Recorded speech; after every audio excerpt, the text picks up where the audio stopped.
Startups का ये culture देश के दूर दराज तक पहुंचे, इसके लिए 16 जनवरी को अब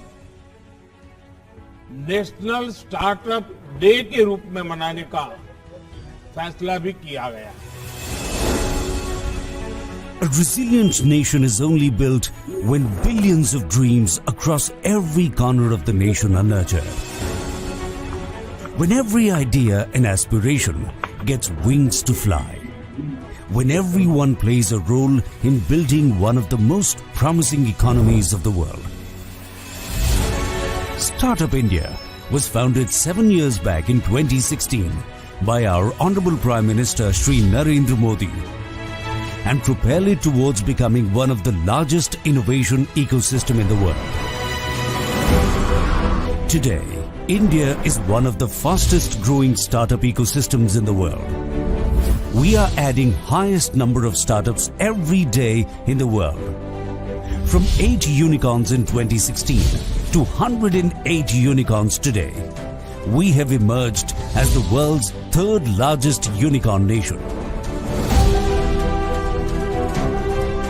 All of this has been possible through the impact of over 54 regulatory reforms that Startup India has brought about since 2016 to increase the ease of doing business, ease of raising investments and reduce compliance burden. When government takes the responsibility of something, it takes proper care that it reaches every nook and corner of the country. So Startup India has been playing and will be playing a major role in the growth story of our country. And very soon, India will not only be seen as the largest consumer market, but also as the largest producer market of the world. From 4 state policies in 2016, today we have 31 states and UTs with dedicated startup policies, spreading the reach of entrepreneurship to 663 districts. I believe it's a great success for Startup India mission, and we have seen like people coming from different background and financial situation. All these schemes made the dream get closer to the reality, and it's been a great journey with Startup India. We have grown immensely from 446 to 87,000 plus DPIIT recognized startups across 56 industries, employing over 8.48 lakh people. Last 7 years have seen an exponential growth in the number of startups and in the different kind of startups that are coming out in India. This is all possible due to the last 7 years journey of Startup India thinking about policies in a wholesome manner. Various initiatives by Startup India have enabled this momentous growth, including National Startup Awards, States Startup Ranking Framework, Seed Fund Scheme and the Government E-Marketplace or GEM. Startup India has actually created a very good systems and processes for adoption of such technologies into government ecosystem. That's really helped us tremendously. And the platforms like GEM, the government e-marketplace, they have specific areas where startups can sell their product to government ecosystems. This incredible journey spanning over 7 years has transformed India through its zeal for entrepreneurship and innovation. This is only the beginning of our journey to a more innovative and inclusive idea. A nation of not just job seekers, but also job creators. Start innovation, start dreams, start aspirations, start hope, start opportunities, start possibilities, start the future, Startup India. We both are a part of the Startup India team. Startup India is a flagship initiative of the Government of India working towards building and fostering the startup ecosystem across the country. Today's topic of discussion is Decoding the Sea, understanding the seed funding mechanism. We are going to deep dive into the entire incubators ecosystem in India and then understand how it is helping the early stage startup. Before we begin with the session today, I request the esteemed panelists for a quick round of introductions. Over to you, Dr. Abha ma'am. Thank you, Ideation, and delighted to be part of this beautiful session here. There seems to be a bit of a background noise coming from Abha. I think it's from your side. Yeah, thank you. So I am right now the CEO for Atal Incubation Center, BIMTECH, or as it is better known, AIC BIMTECH. And I am a co-founder myself of two ventures doing pretty well right now. Besides this, I have around 27 years of experience, 17 of which has been in the field of entrepreneurship and entrepreneurship education. So I'll keep my profiling very brief. Over to you. Yeah. Over to you, Chintan sir.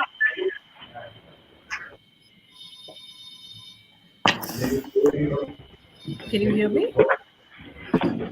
Yes, ma'am. Thank you so much for the introduction. Hi. Now over to you, Chintan sir, for a brief description. Sure. Good evening, everyone. Hi, I'll keep it short as well. I'm Chintan and I'm from CIIE Initiatives. We are better known as CIIE Co. And we've been doing acceleration and investments for over about 15 years now. So I look at the seed investments here, and I've been with the center for 7 years. Thank you, sir, for the intro. Now I would request Srinivas sir for a short description. Good afternoon and wishing everyone in this webinar a happy new year. I'm the CEO of Villgro. We are an incubator who's been around for 22 years, and I come to the development sector to Villgro, which is focused on social impact. After about 23 years of corporate experience across finance, consumer goods, industrials, automotive, farm equipment, a whole bunch of different things. So I worked with the startup myself before joining Villgro, and we are today focused. We have a lot of expertise in agriculture, healthcare, and climate action. Thank you, and excited to be here. Thank you, sir. Now I would request Deepthi ma'am to give a short description. Hello, everyone. My name is Deepthi, and I head VHub for the government of Telangana. And we were set up in 2018, and we are India's only physical incubator for women entrepreneurs by a state government. And happy to be here and look forward to the conversation. Thank you so much, ma'am. Thank you so much, respected panel members, for the kind introduction. And I'm sure everyone who's joining us today will definitely benefit a lot from the insights that you share in terms of the seed, decoding the seed. As we all know, we observe 16th January as the National Startups Day to celebrate the spirit of entrepreneurship across the country. Today, we are happy to share that India is home to more than 88,000 recognized startups across the length and breadth of the country, along with many more budding and aspiring entrepreneurs yet to begin their startup journey. And today's session is core to the spirit of aspiring entrepreneurs, decoding the seed and understanding the seed funding mechanism. Many entrepreneurs before starting their journey are confused with questions pertaining to the sources of capital available at early stages, the process of raising funding for ideation and validation of proof of concept, and the way ahead after raising the funds. Thus, let us begin today's panel discussion with understanding what is seed funding and when should startups start to look for seed funding. Over to you, Chintan sir, for your insights here.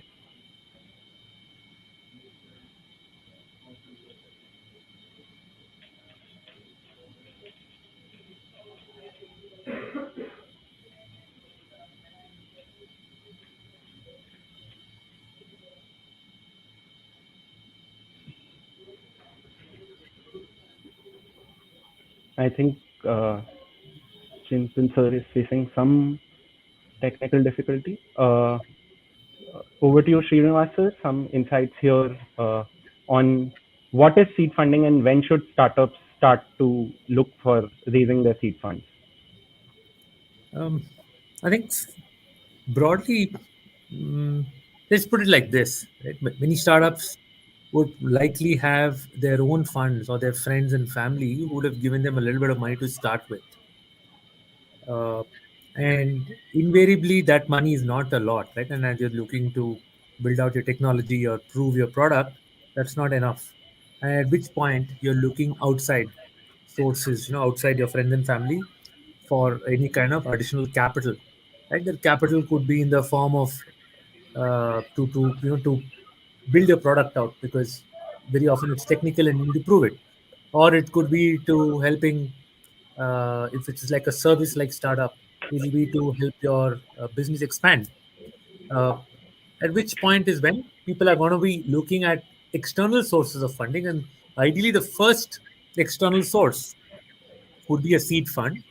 uh, and depending on the kind of source you're getting it from, it could be a grant. Like for example, if you're a biotech company, often there are large programs that DST and DBT run. Or if it's an innovative company which is coming under Startup India Seed Fund, there can be a grant again there. Some companies might directly raise equity as a seed fund, right? So, but it is unlikely that they raise debt, because you're not going to have your product ready and you're not going to have cash flow to service debt. So seed fund, there's a timing for it, and it invariably is a grant and equity. But my recommendation is get some skin in the game, so to speak, for yourself. You work with friends and family's money and your own money first before going out and seeking external money. Yeah. Let me pause there and over to you, Desha.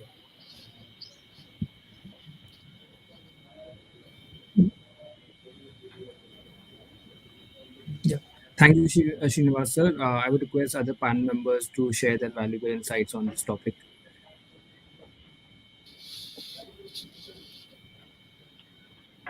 So basically, what Srinivas ji said, that seed funds are the initial things. I mean, the initial funds which come in from outside the triple F that we talk about, and it helps the things get started.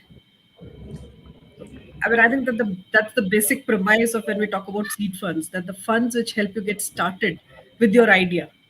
That is what seed funds are basically about. And like what he said, it usually is in a kind of interest-free kind of format, which is usually given.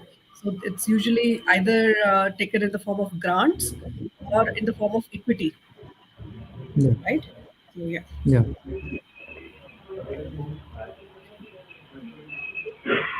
So, thank you so much, panel members, for the insights on this. So moving on.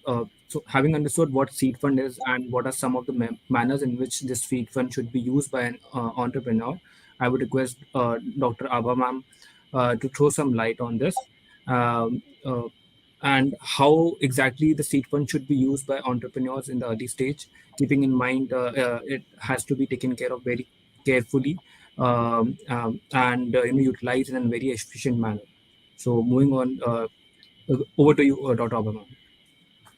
Thank you, Udesh. I mean, you very correctly said that it has to be utilized in a very efficient manner. So, because this is the initial fund which has come in, the initial fuel to the entire venture which has come in. So, what should be used like you have an idea, like how do you use this funds to take to see the product fitment, which is there, the product market fitment that we see. So the market research that needs to be done in the initial stages. And you can talk about like once you have that idea, create it into a prototype. So you might also need to use the seed funds for getting the prototype tested, or you might also use it for getting the equipment that you need for creating that prototype. Then you can also think about looking for the product development per se. So you have an idea, you've created a prototype. Now you might need to kind of tweak that product. So right from the market research in the initial stages, to getting into the product tweaking which is there, and hiring the initial team, anything that comes in the initial stages of the business. So even the team which is there, the initial team which is there. You can also talk about the initial marketing costs which is there, the production and the distribution costs which are going to be involved. So whatever is required for you to actually take your idea to prototype to the market, you should think about it as a seed fund. And what it should not be used for, I mean, which I've seen in many places, is do not use it to fund your own salaries. I mean, founders do that. I mean, once the seed funds come in, they think that they can use it for now having their own big salaries. And I paraphrase the big one. You can take a little bit of it as a salary, but don't use it for big salaries. And definitely do not use it to fund your car purchase. I've seen some things like that also happening. I mean, the moment money comes in, these guys go like gaga all over the place and they buy things which do not really fund what is required. Okay, so make sure that the seed funding is utilized in the right manner by going ahead and doing the things which is required for you to turn your idea into the venture and which becomes a venture which gives you money. So I think I've put it out there in a very blunt fashion. Yeah, anybody Thank else you would so like to add on? Yeah. Thank you so much, Abha ma'am, and for providing this. That the founder should not get euphoric when they get funding, and they should set their priorities right. So I would request other panel members also to share their insights and thoughts on this. So if I may, so one of the things, in addition to what Dr. Abha has mentioned, one of the key focus of seed funding is to make sure that we are getting a startup ready to attract more investors. So I think a lot of work has to go when you get seed funded, making sure that you create a streamlined working capital model. That is number one. Second thing is make sure that again, Dr. Abha a lot about. She already spoke about it, but the second thing is also to make sure that we become attractive through HNIs and VCs as well.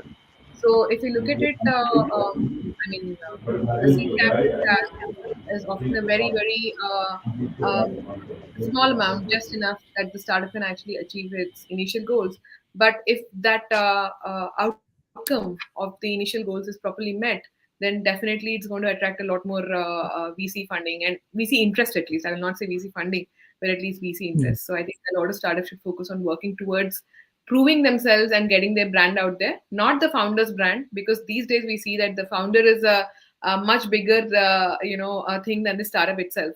So the goal should be to make sure that the seed fund can actually be utilized to showcase the best practices that the startup is going to go through, the innovation that they're trying to do, and the ethos that they're trying to follow, and the team that they're trying to build. So the vision, the grandiosity is great when you go on and pitch.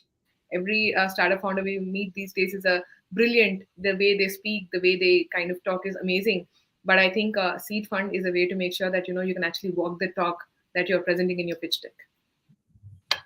Absolutely, absolutely. No, I think absolutely great insight here. The seed fund should be used for the business so that it can grow to the next stage and not on the founder. Thank you so much, panelists, for the insight here. Having understood the usage of seed funds, let us understand what are the various avenues to raise seed funding available to early stage startups nowadays.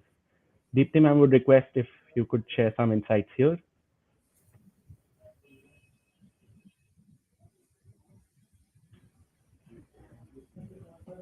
Ma'am, I think you're on mute.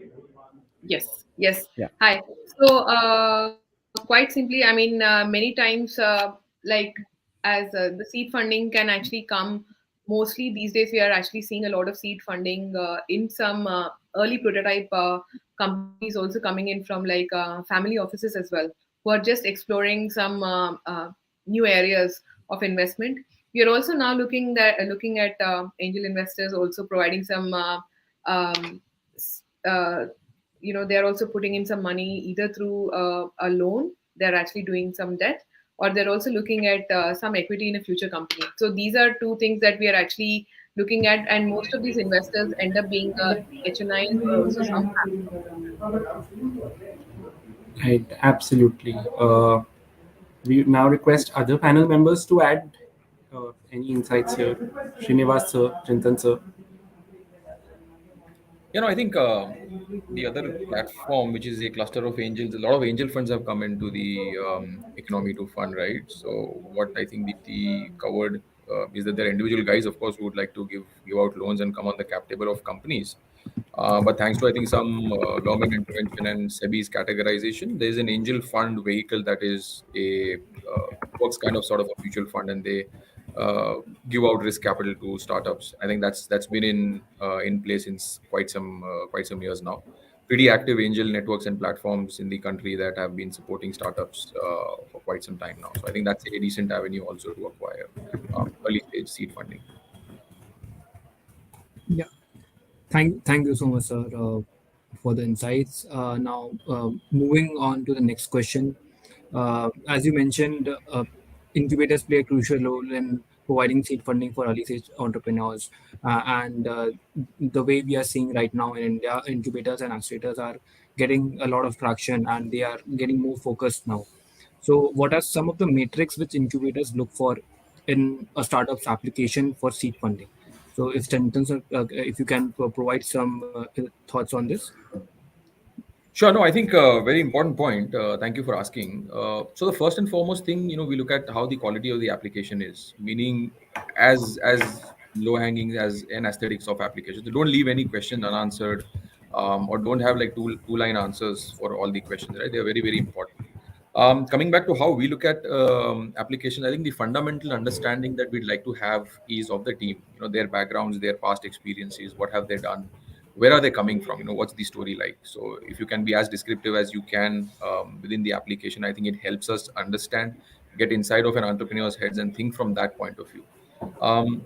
Second most important thing is, of course, how they are assessing the problem statement, right? So how deep do they go inside the problem? Again, any validations done towards having that problem statement, does it really exist? So I think that understanding comes from the way the essay of the problem statement is quite often written in the application that we seek. And third is, of course, the product itself.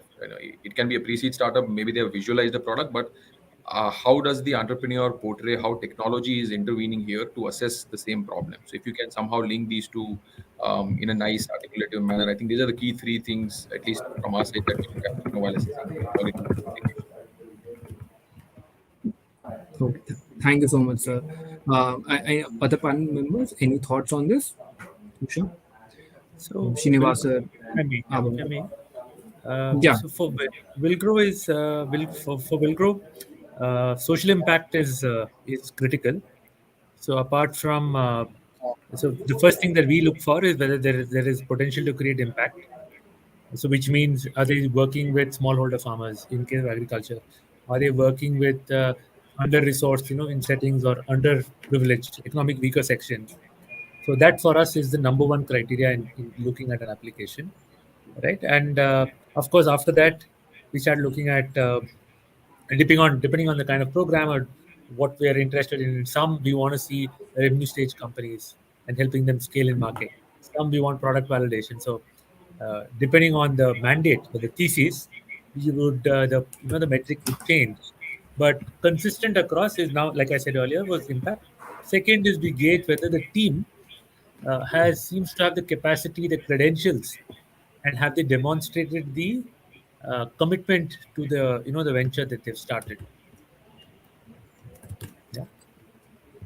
Yeah. And Thank you, sir. of course, because that Chintan said also holds true.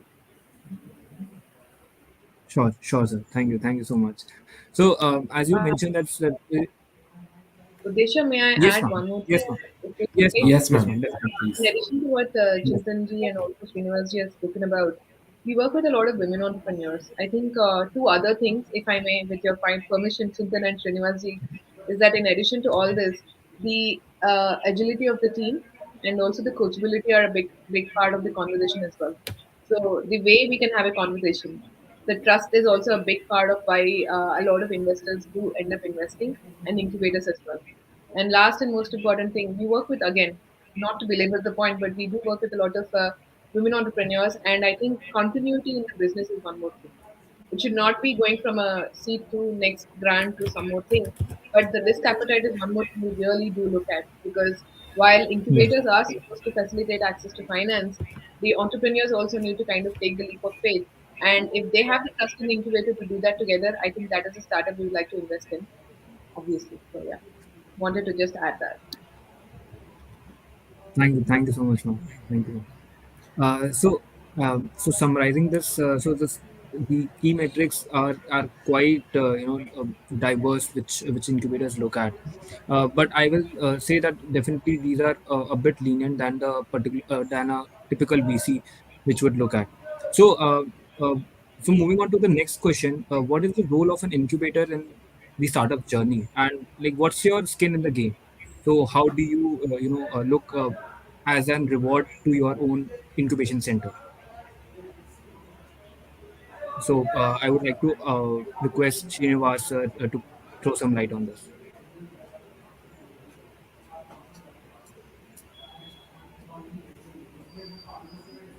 Yeah. So, I mean, it's a quite an interesting question. What is the role? I mean, I think there are two different things. What is the skin in the game for us, and what is our role? Yeah. Uh, let me answer the skin in the game question first. I think structurally, almost all most incubators in this country are non-profits. Yeah. So, Yeah. from a financial sustainability angle, we have incubators are heavily dependent on grant programs, right? And I think the government of India is one of the largest grant providers, and there's of course CSR, domestic CSR money, but that's a much smaller fraction. Yeah, Hmm. of course, and many incubators take an equity position, like an incubation equity and so on. Uh, but invariably, these incubation equities, it's because it's early stage companies, whether on an average, if you see your overall portfolio, you will be lucky to get an exit in 1 in 10 years. It's not going to support operations. So, Hmm. so fundamentally, overall, an incubator would depend on grants, would depend on income from grants, so that they manage their program, right? You manage your talent, you pay for your rent if you're paying rent, and so on. So the skin then fundamentally becomes skin in the game becomes how do you demonstrate success to the company that you're working with? What have you committed to your donors in the program? Is it financial leverage, or has it been market access, or is it technical validation of products? So the way we see it for ourselves is on these matters, right? We invariably Villgro works with companies which already have an MVP, and then we try to we measure ourselves and seeing what is the kind of financial leverage we've been able to demonstrate. The numerator is what is the revenue growth, additional revenue, additional funding, and the denominator is the cost of our personnel, seed funding, technical assistance. So all of that goes into our denominator. Yeah, Hmm. that's a straight financial leverage. The second one is also to see how much has been commercialized, how many business partnerships have we built, have they signed anything, have they received POs? The end of the day, but startup is and the solution is no use if they don't commercialize, right? Uh, and invariably, while a lot of focus goes on the unicorns, I think if you want to create jobs in this country and if you want to add back to the economy, you got to create sales, right? Yeah. And that's something that we hold ourselves to. Are they selling? Yeah. Yeah. So let me pause there. Sure. Sure. Thank you, sir. Would request other panel members also to add to this question. Just to repeat, so what's the role of an incubator in the startup journey, and what is your skin in the game? If I may add on, like what Srinivas ji has been talking about is from more of an incubator which is more commercially located. So if we take the side, look at the perspective of an academic incubator, the Hmm. journey starts even before. Like it starts from the point of ideation, because when we have students and alumni and others, so it starts before that. So when it Yeah. comes to ideation, also you need to have people who can kind of mentor them, help them in their idea validation. So all these things are also part of, I think, an incubator's uh, work, because without that they cannot reach up to the next level where they can think about prototyping or other things. So right from the beginning itself, you need the incubator needs to look at like what can they do to help these people when they're even just ideating? And when it Yes. comes to the skin in the game, I think at this level, when we talk about academic incubators, I don't think that, except that other than giving grants and helping them in support and possibly taking a little bit of minor equity, that skin in the game doesn't come into picture at that point of time. That comes in at a much later stage when you know that the idea is really going to work, because you cannot take equity from each and every idea which is being created, because most of them may not even become ventures. They'll, I mean, die at the idea stage itself. So the academic incubators actually have to go through a lot of more churn as compared to the others, which are dealing with ventures which have been created. So yeah. Thank you so much, No, ma'am. right. Absolutely right, ma'am, sir. Incubators play a vital role when it comes to early stage startups. They act as a mentor, they act as a funds provider, they act as a bridge to the next round of funding by connecting them to mentors, investors, and so on. So, moving on to the next question, what are some of the common mistakes that early stage entrepreneurs make and should avoid when it comes to raising seed fund? Specifically, what should be the quantum of seed fund and how should they choose an incubator through which they want to raise their seed funding round? Over to you, Chintan, sir. Sure. No, I think interesting question. There's no straight answer to the quantum, right?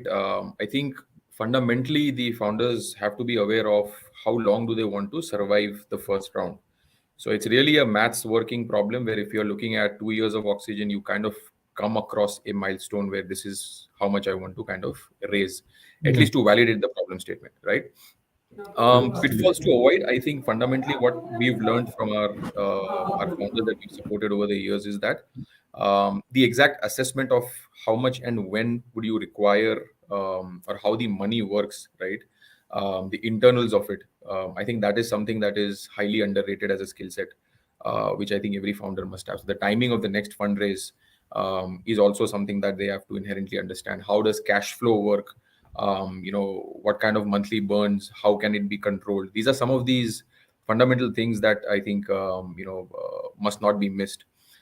Definitely a reverse DD on investors is something that we encourage. Investors incubators is what we encourage. Choose an incubator. If there's an overwhelming technology that you need to validate, there are specific incubators that provide you with physical infrastructure to come and pilot and prototype your ideas. And these are hardware setups, these are labs, and thanks to the government of India, they're all set up across the country.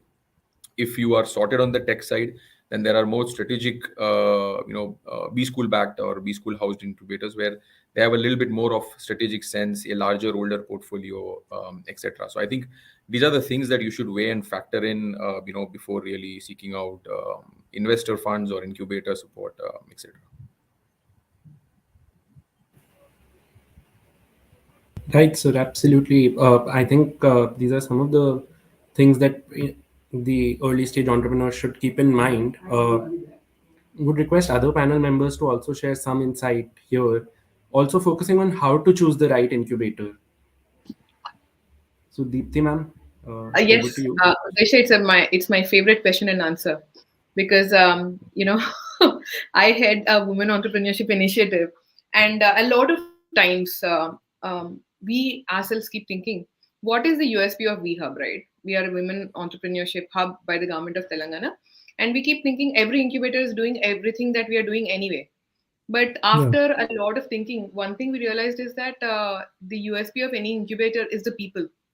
So when you're a startup, you make sure that you're finding an incubator where you can actually find a sounding board, not just somebody who says yes to everything you say, but is able to ask you some questions which get you thinking. I think that is the biggest thing you need to look for. Second thing also is that there is no one size fits all in every, there might be a very world famous incubator that you got into. That's great, but what if you're not ready for that? Or what is if it is beyond, or if it is too small for what you want to achieve? So the focus should also be like finding the right incubator at the right time, and make sure that you're not getting conflicting advice. And the third thing, most important thing, is that don't try to be at multiple places at once. it's nice to like, there is something which is taught that, knowledge is immense and all that stuff. But one of my favorite saying is that you can gain knowledge from everybody, but you cannot be wise from like, others' wisdom. So the focus should be to make sure, when you find an incubator with a certain thing, if you understand or learn something, don't try to get a conflicting advice from somebody else. So the point is not to be present in multiple places, focus on the Yeah. people and the sector that you want to work in. I think that is the best way to look at it. I'm sorry, I'm giving very real world experiences because end of the day, this entire startups and incubation is such a big movement in India that many times many early stage founders feel intimidated to approach a big incubator, or many big startups feel a little bit, if I may say, embarrassed to go to an incubator which they know is excellent, but it is very small for their brand. So I think Yeah. you should focus on what is it that you want to get. Yeah, I think summarizing this, it's like the relation between the startup and the incubator is like a marriage. So choosing the right partner is very essential in the early stage, as rightly said by Deepthi ma'am. So just have another question which I would like to ask is like what are the Udish, government schemes? if I may, Yeah, I mean, I just like to kind of yeah, rephrase what you said. Like choosing an sure. incubator is like getting into an engagement. Okay. So you're kind of seeing whether you're going to be fitting together. Once you give your equity, then you're getting into a marriage.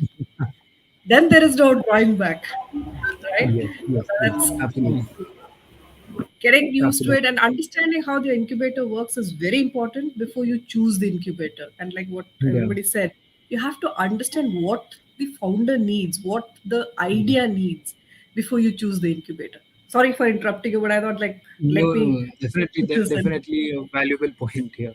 Definitely, ma'am. So just one more question. Like, what are the different government schemes where startups and especially early stage startups can apply?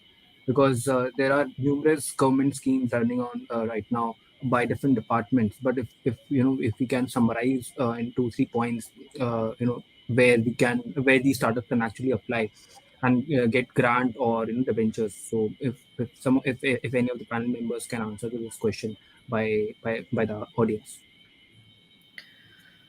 Uddesha, if I may start on this last Yeah, count, I think there were around 41 different schemes yeah, where the government was giving funding for startups. And besides that, 17 ministries have been giving this kind of funding. So whether it's MeitY or many of these other ministries which are there, but the biggest in all of this is the Startup India Seed Fund scheme, which you guys are running. I mean, I think that's one of the best schemes that the government has come out with, because there was a gap between what was there in the market and what was needed. And you guys actually hit the right spot with the Startup India Seed Fund scheme.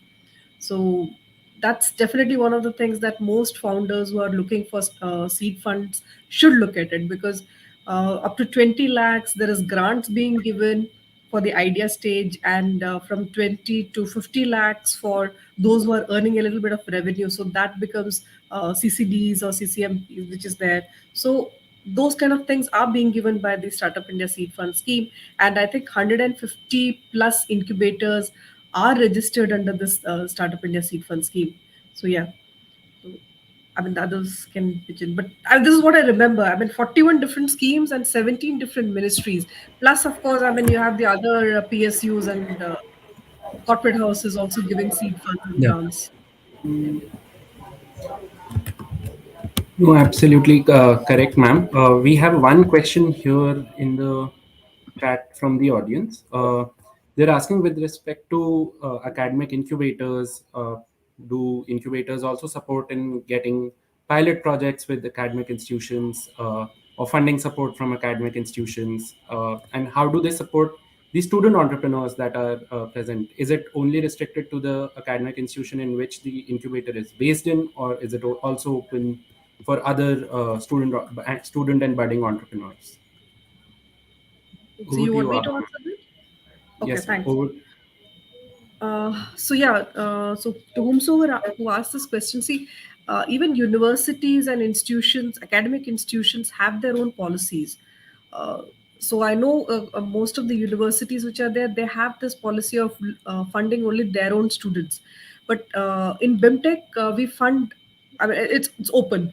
So there is no restriction on the funding being given only to the students who are there. So we look at the ideas which come in into the incubator, and those who are registered with the incubator, they get the funding from the institution also, besides all the other funding which is given by the different schemes. So we have schemes also with us from the government. It's different for different academic institutions. So you need to check it out. And the other question that you had was like, do we take equity or, I mean, do we have those kind of things when we fund? So let me tell you that we run programs at different levels. So at the initial stages, which talks about ideation and prototyping, we do not take any kind of equity, nor do we charge any fees. But we do take equity when we have to put in a lot more effort when it comes to getting you market access, getting you pilot projects. So there we do take a minor equity, and our equity stake does not go beyond 5%. And coming on to the one question that you talked about of pilot projects, yes, we do get our incubators pilot projects not only within the institution but also with the district administration, because some of the things can be pilot tested in an academic institution, some of them need a wider audience. So we do have tie-ups with the district administration, and like I said, pilot testing happens at both levels. So it depends on the kind of idea or the kind of prototype that you have created, which needs that kind of testing. And this is different for different academic incubators. So I know what CIIE does. So maybe Chintan, you can talk about the kind of support that is given from your point of view. No, sure. I mean, I'll just pile on to what Dr. Abha said. We have a separate program that runs, which of course attracts and encourages the academic students to come into entrepreneurship. But otherwise, as a technology business incubator, the way we are set up is to kind of support any and all entrepreneurs across India, right? So you have to register with us, participate in many of the accelerator programs that we run all year round. Apply to many of the schemes that she also mentioned that, of course, major all incubators run. So it's a pretty standard process, and like it's a case-to-case being of how you approach to that particular incubators. Same is the case with CIIE. So I hope Yeah. we have answered all your questions, Uddesha, and for the person who had asked this question. Yes, ma'am. Yes, ma'am. And thank you so much, sir, uh, for answering this question. So we are moving to the next question for the incubators actually, which are the new incubators who are starting right now, and in fact the accelerators also, which are starting from scratch in India and creating a different ecosystem in India. So what will be your message to new incubators in the ecosystem, and how they should create internal processes to efficiently support startups? Because we have faced this problem wherein new incubators have capacity issues and they are not able to understand how they should start initially. So, what will be your message to these incubators? So, this is like an open question. So, any of the panel members can add to this to the answer. Okay, if the panel is okay, can I go first? Thanks. So, Yes, ma'am. right. So, see, I have been tracking the growth of the incubator ecosystem for the last 6 years, and I have seen the numbers grow exponentially from what was around 38, 39 incubators around 7 years ago to more than 1,200 incubators right now. So it's an exponential number increase which has happened. The problem is that many incubators do not really look at the capacity and the capability building. These are two different things. And most incubators just try to kind of look at what the others are doing and then try to copy that. That doesn't work. You have to first of all understand which stage your incubator is in. When we talk about a ventures journey, for an incubator there are 4 stages. So you have the ideation, you have the prototyping level, you have the go to market level, and then finally you have the scaling level. Now as an incubator you have to first identify which area you want to play in. It doesn't make much sense for an academic incubator to start thinking about funding in the right away. You have to build up the pipeline.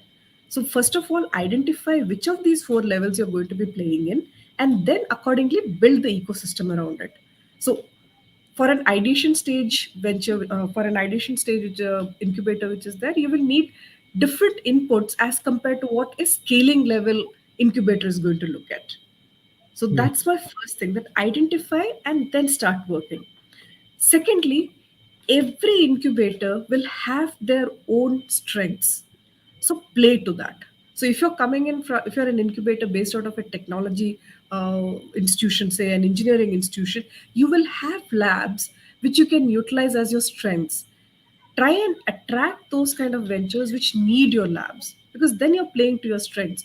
Do not try to go all over the place and build in, like, get everybody, because you will not be adding value to your incubators, and after some time the incubators will start saying that you don't get anything out of it. So play to your strengths, identify your strengths, and work accordingly. That's the first thing that I'll say. The second thing is, when it comes to processes, you have to get in the right kind of team. So the core team, when you start an incubator, makes a lot of difference. So get in that right kind of capability which is there. So once you have the capacity of the infrastructure, both the hard and the soft, think about the capability which is there. And the capability will also include how you put in the processes. So identifying how you're going to screen your ideas, what are the things that you're going to look at, what are the metrics that you're going to judge these ideas against. So like what we had earlier, Chintan ji and Srinivas ji and Deepthi had talked about all these things. So those kind of things you need to put in the process itself. So how are you going to filter it right from the beginning? And then also monitoring. See, that's one of the things that incubators don't do. Yeah. Monitoring is very important, because otherwise you'll be putting in resources into the ones which have that halo effect. I mean, somebody will be talking about AI and hyperstack and Yeah. all those things, but are they really working on what they want, what they should be doing on? So monitoring is also very important. So I'll stop right now. I think I've taken a bit of the time, so yeah, over to the rest of the panelists. Yeah. Thank you so much, ma'am, for your insight here. For the budding entrepreneurs watching the session, I request the panel members to share maybe a success story from their portfolio, or some words of motivation to encourage more and more budding entrepreneurs to start their entrepreneurial journey and get seed funding for their ventures. It's an open question, requesting uh, the panel to maybe. Deepthi, ma'am? If I may, Oh. shall I go first? Sorry. Yeah, we've please, had, sir. we've had a bunch of successes. So one I want to highlight is a company called Biosense. You might have heard of their product called Touch HB. So Biosense had been, I mean, in fact, it was a very long incubation, almost 7 years, when they had a very crude prototype and they had come to us, the team, and today Biosense has raised a significant stake from Perkin Elmer. I think Perkin Elmer has taken a 51% stake. Our sister fund Mentera had an equity stake. We exited it. Biosense, I think, last year crossed around 250 crore turnover. And the CEO of Biosense, who started it, continues there. He also runs Perkin Elmer's Innovation Lab in India now for them. So that's one success. And a more recent success would be someone like 5C Networks, again in health, right? Does AI based teleradiology. I think they've scaled significantly, work with across, been scanning relaxive reports, recently raised, I think, their third round of funding. They work with GE Healthcare. Villgro enabled that partnership, and the GE Healthcare partnership is what actually took them to much greater heights. So let me pause there. I think there are two interesting examples of something that we can attribute direct action of ours.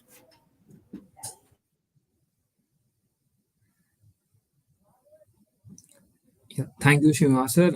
Chintan sir, Deepthi ma'am, or Abha ma'am, if you want to, share some success stories and how your incubated startups did something, exceptional in for India, and especially in the social impact sector. So if you can add some, some examples over there, and like to inspire the budding entrepreneurs which are watching right now.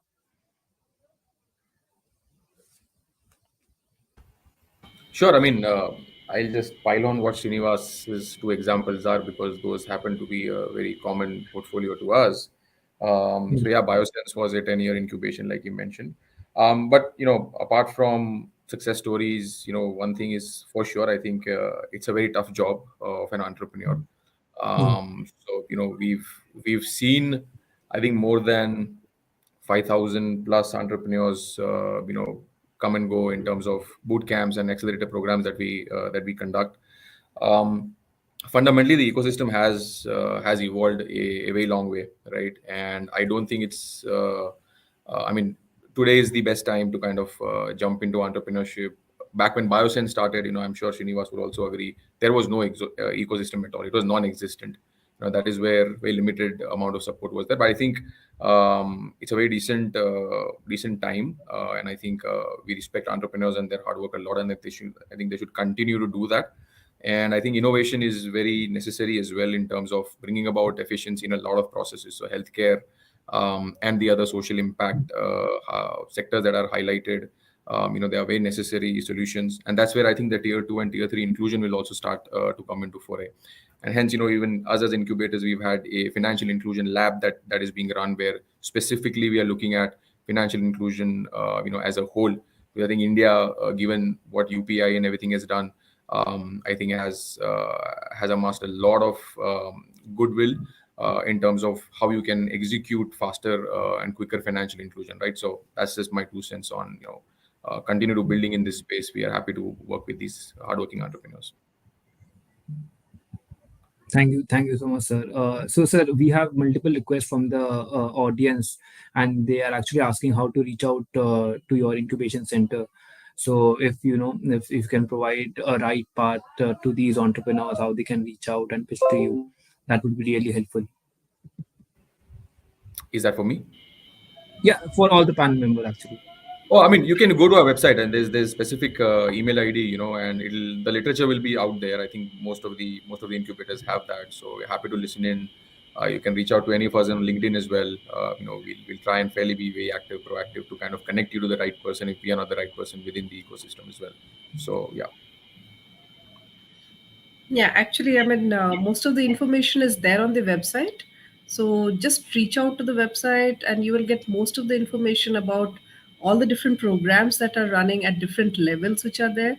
So whether you're at the ideation level or you're at the prototyping or go to market or scaling level, so there are different programs which we run.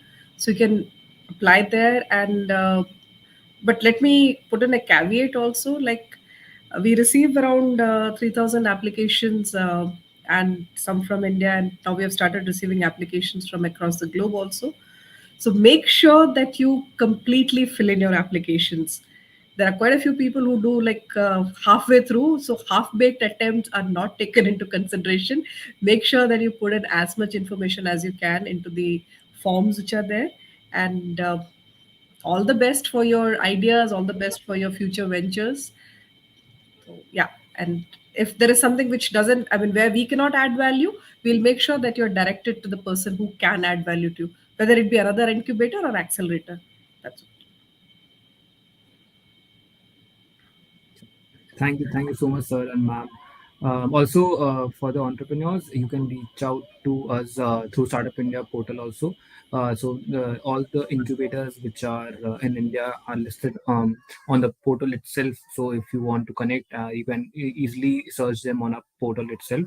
We have the Startup India Seed Fund Scheme, where we have onboarded 137 incubators as of today, and you can easily apply to these incubators and get a grant of 20 lakhs or a debt of 50 lakhs from these incubators. These are especially for early stage startups who are less than 2 years of age.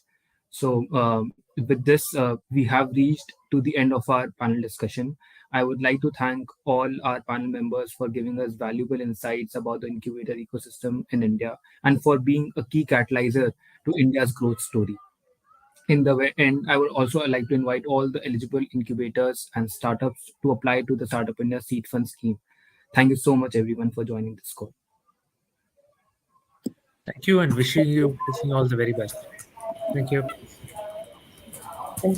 Thank you, everyone. Thank you, everyone.